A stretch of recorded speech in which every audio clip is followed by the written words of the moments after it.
राज्यभरातील महानगरपालिका निवडणुकांचं वादळ आता काहीसं शांत झालंय. मात्र या वादळात मुंबई महानगरपालिकेनंतर सर्वाधिक चर्चेत राहिलेली कुठली महापालिका असेल तर ती म्हणजे पुणे. पुणे आणि पिंपरी चिंचवडमध्ये काका पुतण्या म्हणजेच शरद पवार आणि अजित पवार फाटाफुटीनंतर पहिल्यांदाच एकत्र आल्याने ही निवडणूक दोघांचीही प्रतिष्ठा पणाला लावणारी ठरली. मात्र असं असलं तरी पुण्यात काका पुतण्यांची जादू फारशी चालली नाही. पुणे आणि पिंपरी चिंचवड या दोन्ही महापालिकेत भाजपने मुसंडी मारत मोठा विजय मिळवलाय. मात्र या ठिकाणी पवार कुटुंबाची जादू का चालली नाही, भाजपच्या विजयाची कारणं कोणती आहेत, यासह पुण्याच्या निवडणुकीचा थोडक्यात आढावा घेऊया आजच्या या व्हिडिओतून. नमस्कार, मी अवंती भोयर आणि कॅमेऱ्यावर हे सुमित घोरपडे. राज्यातील 29 महापालिकांचे निकाल शुक्रवारी जाहीर झालेत. यातील पुणे महापालिका निवडणुकीत भाजप आणि शिंदे सेना स्वबळावर लढली, तर दोन्ही राष्ट्रवादी काँग्रेस पक्षांनी युती केली होती. त्यामुळे भाजप, शिंदे सेना, दोन्ही राष्ट्रवादी आणि काँग्रेस उद्धव सेना मनसे या चौरंगी लढतीमुळे निवडणुकीत रंगत आली. उपमुख्यमंत्री अजित पवार यांनी पुणे आणि पिंपरी चिंचवड या दोन महापालिकात सत्ता मिळवण्याच्या दृष्टीने सभांचा धडाका लावला होता. भाजपने प्रचाराचे केलेलं नियोजन आणि विकास कामांवर दिलेला जोर यामुळे अजितदादांची रणनीती फिक्की ठरली. भाजपचे केंद्रीय राज्यमंत्री मुरलीधर मोहोळ, मंत्री चंद्रकांत पाटील, आमदार महेश लांडगे, आमदार अमित गोरखे आणि आमदार शंकर जगताप या नेत्यांना या विजयाचं शिल्पकार मानलं जातं.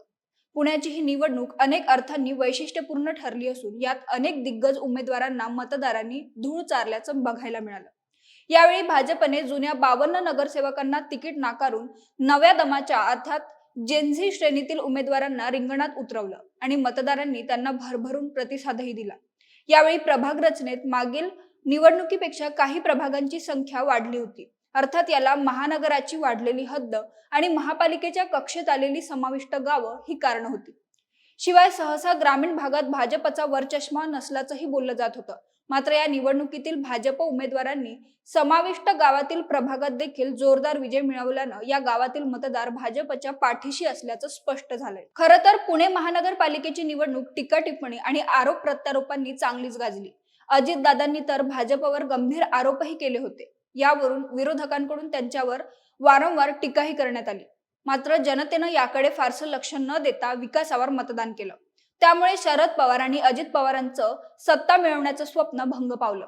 शिवाय एकीकडे भाजप सोबत राज्यात सत्तेत असताना दुसरीकडे स्थानिक निवडणुकांमध्ये शरद पवारांशी युती करून निवडणूक लढवायची आणि या डबलढोलकी भूमिकेमुळे अजितदादांना अपयश आल्याचं दिसतंय. पुण्यात 120 जागा जिंकत भाजपने एक हाती विजय मिळवलाय, तर युतीत लढूनही राष्ट्रवादी काँग्रेस पक्षाला 26 आणि शरदचंद्र पवार पक्षाला अवघ्या 3 जागा जिंकता आल्या.